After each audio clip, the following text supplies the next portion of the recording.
Hey guys, it's Danny's Review and I'm here with first place WCQ regional winner Isaiah Garcia. Bro, congratulations. Thanks a lot. And tell us, what did you play? What you won with? Well, Scareclaw. Scareclaw? Yeah, Kashtira Scareclaw to be specific. We're mixing it up today. Yeah. Alright, anybody want to shout out first? Because you know at the end of the video nobody do. I had a shout out my team, some of them a bit all over the place. Maury, Ralph, Stefan, Caleb, that big man over here too, right? Alright, cool. Nice, you can get into the deck profile, man. Spider-Man, boy. Yes. Yeah, Make sure it's got shown. card for today. Yes, alright. You go ahead, man. Right, so you start the profile. Yeah. Alright, so you start off with the Kashtira, basic, start off Unicorn, really important card for the deck. One card starter for full Kashtira combo, whether you want to go zone lock. It works really well also in the Scareclaws in that it allows you to put bodies on the board and bring back bodies, so I could also go into my try-hard by specialing this. Then eventually later on the combo I would link off and I would activate the boot and I'll bring it back, right? Really good. The problem with Scareclaws, I would say it doesn't set up the strongest of boards, so this is where the Kashtira comes in to supplement that, so that you have a bit more oppressive board when you have something like try-hard which takes away your battle phase because everything goes in defense and you can zone lock and well then you have a riser, the walk into macrocosmos, right? So pretty straightforward. 2 Fenris, you don't want 3 Fenris because he's not really a one card starter, okay, but he's really good in terms of part of your your Kashtira combo, and he's probably the card you want to see in your hand going second. He baits out negations, he goes +1, searching, gives you a banish. Just great card all around. Not so great that you want it at a 3 up, you don't want to see it going first. You don't want to clog on it. Just the one rise hard. Sometimes it can be a brick if you open more Scareclaw cards, but really important in terms of getting more for your Scareclaw combo. Sometimes he can lock you into your XYZ, so with the combo with Scareclaws and Kashtira, you have to be able to play around it a little smartly. He is something you want to go into, how to put it, after you've done your Scareclaw plays, but you don't want to also lock yourself into triad, but you're getting to the after. No problem.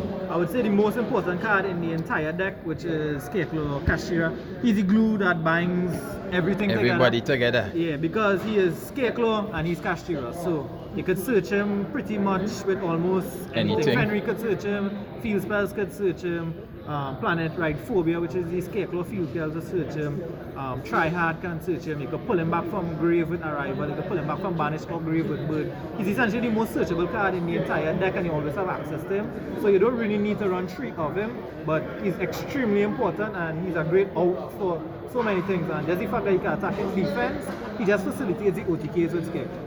Lovely. Right, so moving on to the Scareclaw package, pretty cut and dry. Rykard, really important. Extender, he searches and gives you that draw one. That draw one is really important to add him back cards in your hand. Excellent in terms of searching anything that you need, whether it be a monster born with a rival, you're defanging for protection, you want to go on the offense with Twinser, easy guy you're looking at. Also, he has a double purpose in allowing you to go into Baron the floor with the visas. Really good because you need that protection sometimes when you're going for the Kashtira combos because neighbors everywhere. Yes, of course. Right. 2 Acro, 1 card starter. Most of these Scareclaws are 1 card starters. Sometimes you want to see them, sometimes you don't, but still an excellent card all around. Also, he pumps up Try-Hard to buy 300 for each Scareclaw monster. So he facilitates the OTK. Bellone, similar situation, 1 card starter. He allows Try-Hard to be able to do piercing damage, so he's also really important in terms of the OTKs. And this is the only one in the level 3s that you run 3 of, which is Astra. He allows you to attack multiple times with the Triad. Of course. So you come across many situations where your Triad would have piercing damage as well as being pumped up by Acro. And I mean, having a Triad that is 4,000 plus that I can attack 3-4 times and doing piercing damage, it really catches a lot of your opponents off guard. You want Nibiru for the crossout target. Sometimes you see it in hand. He was great in some matchups where I would have saw him the one-off, but his main purpose was the cross-out target, and it came in clutch today. Because we respect that in the Nibiru. Yeah, this deck dies hard to the Miru. It has enough gas that it can play through most hand traps, but Nibiru is the one hand trap that encompasses both Kashtira and Scareclaws. So completely destroy my board. 3 Ash Blossoms, I think that is pretty cut and dry. Everybody should be running 3 Ash format. It stops Kashtira to an extent, it stops Branded completely, and there's a lot of rogue running around, and everybody has to search. Good against everything. I would say this is the spicy tech for today, Droll and Lockbird. It really came in clutch in terms of slowing down cash players and other rogue players.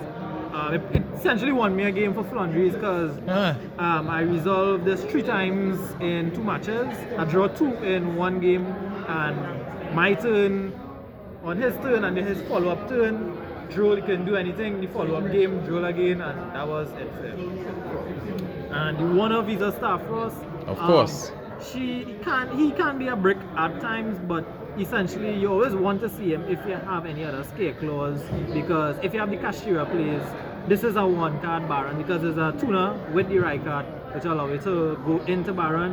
It's also a nice extender for your Scareclaw plays. He's just essentially really important, but sometimes he can be a brick and sometimes he'll be clutch for you, but he's still good enough as a 1-off. Moving into the spells. 3 crossout, this deck absolutely needed. Without crossout, this deck dies hard to Nibiru.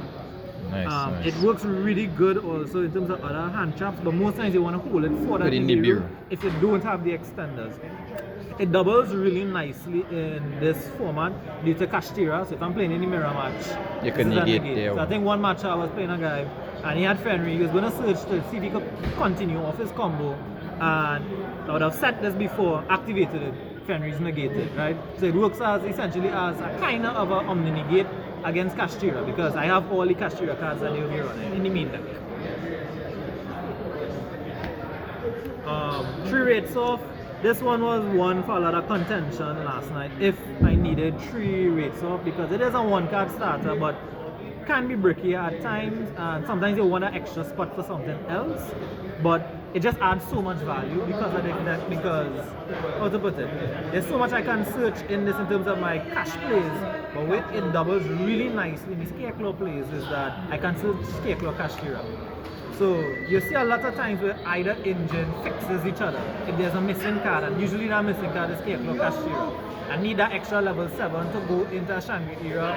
I need that extra Scareclaw body to go into the try-hard. It's just excellent all around. Rarely do I ever resolve its trigger effect to destroy one on the field, but most times it's mainly a searcher for me.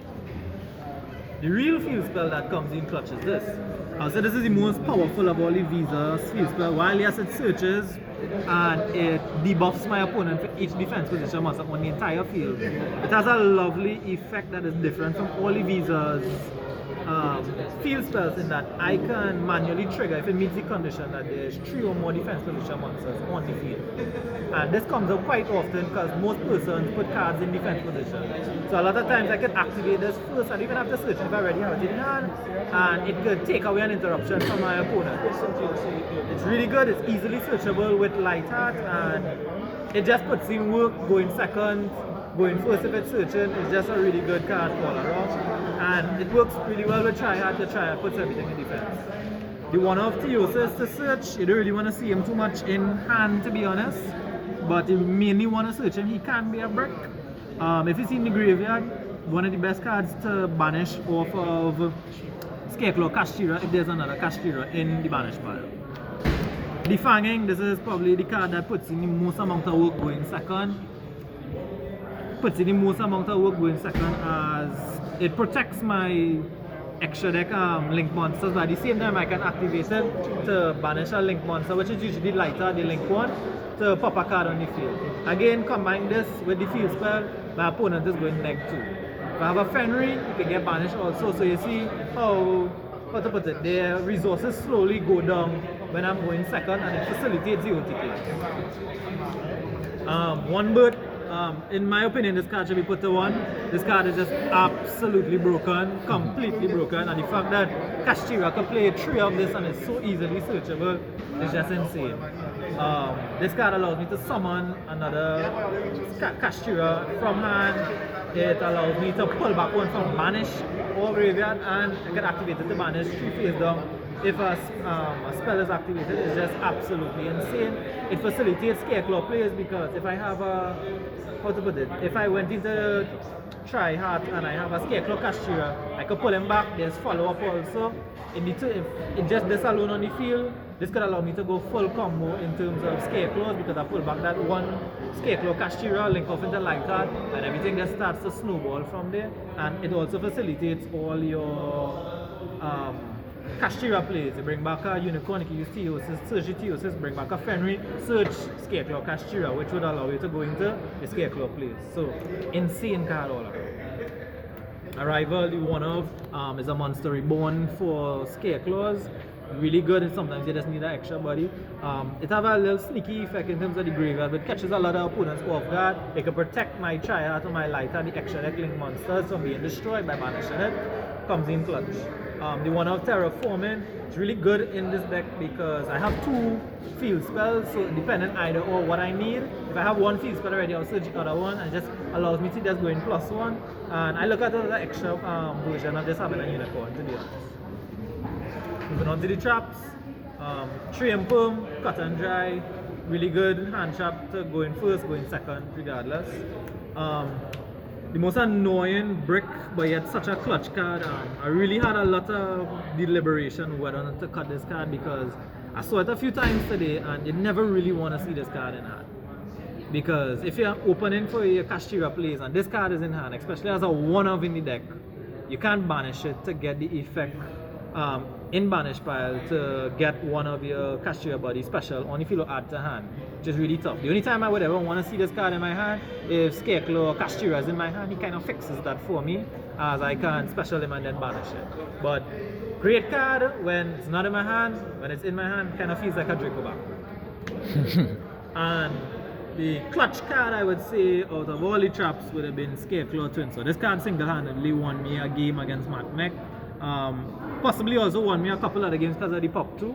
So set this, the tribute of 1 Scareclaw monster regardless extra deck or on the main monster zone, and I can target 2 on their field and pop.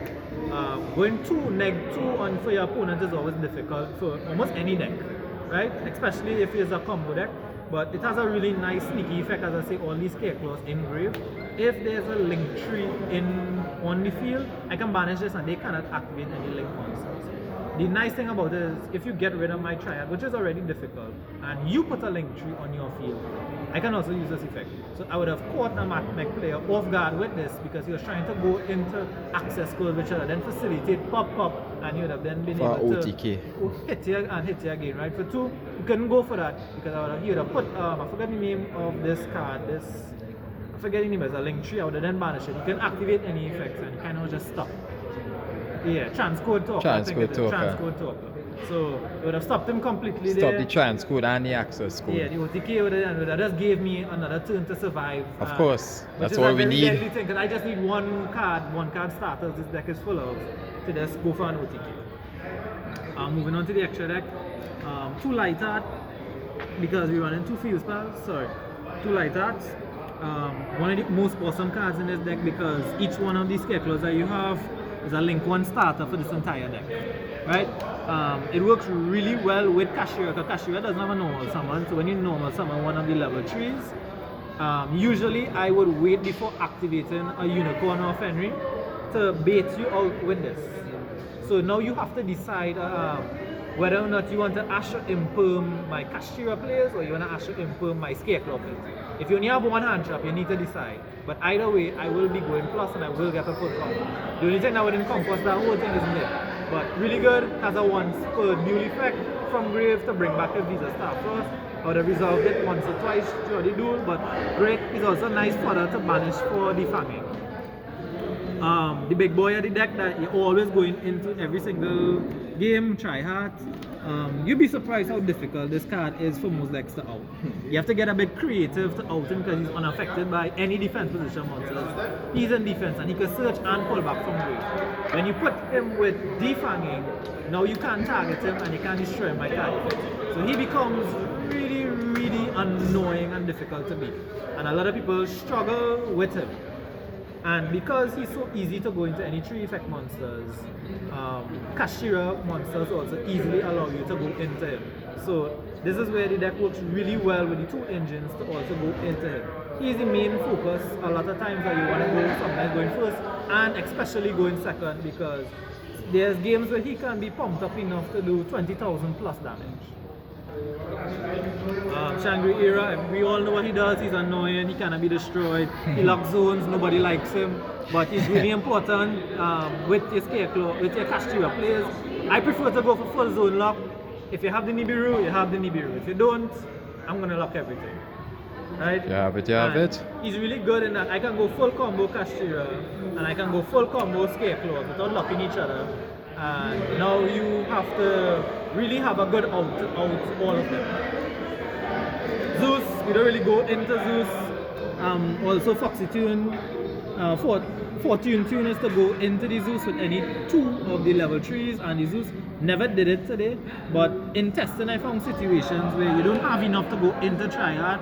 Your opponent has a big board, but you need to clear it. This is what she's for, this is what the Zeus is for. The Zeus also acts as a bait because Kashtira, when they try to use Unicorn and they look at my extra deck, the first thing that signals red alarms to them is the Zeus. And from there I'm just smiling, because rarely am I ever going to. Zeus is last resort. If I use Zeus is because I don't have anything else. Also plenty cash running around. It's really good to pull a Fenrir search. It's similar like in tier format to get a Magnum Root and search. She has a double, I would say, use in terms of going for time, because I have plenty earth monsters in this deck to go into level 2, to then go into sprint, to down for time. Lovely. Link Spider, he's just there for nib. We get nib a lot. We had to play Paid nib all a lot. over. So, so we would use him as the link one on the token so that we get extra effect monsters and then try to go into Triad. Sprang practically won me a game today in time. He's really easy to bring out in this deck because of how easily you can bring out certain level 2s in this deck and dump Volcanic Strike to then burn 500 for time. A little bit of an unusual card, and there's some niche plays where I could put him on the board with an XYZ to also get a bounce. Really doesn't pop up, but there's some niche situations it can. Donna, again for time, a little bit also for just a generic link to go in for time, but also to clear my board sometimes if I just want to go into Kashtira plays, where you will have 2 bodies, I would link into it, activate, pop a card, and now I have no monsters on the field. I can go Fenrir or Unicorn, full combo if I need. Baron the Flow is really good to go into with the Visa Starfrost and the Rykax. Sometimes with the Rysat also, he doesn't need much explanation. He can pop, Omni Negate, and he's a 3000 tower also, really good card. Diablo says this card probably should be banned. It facilitates the lockout a little bit too well.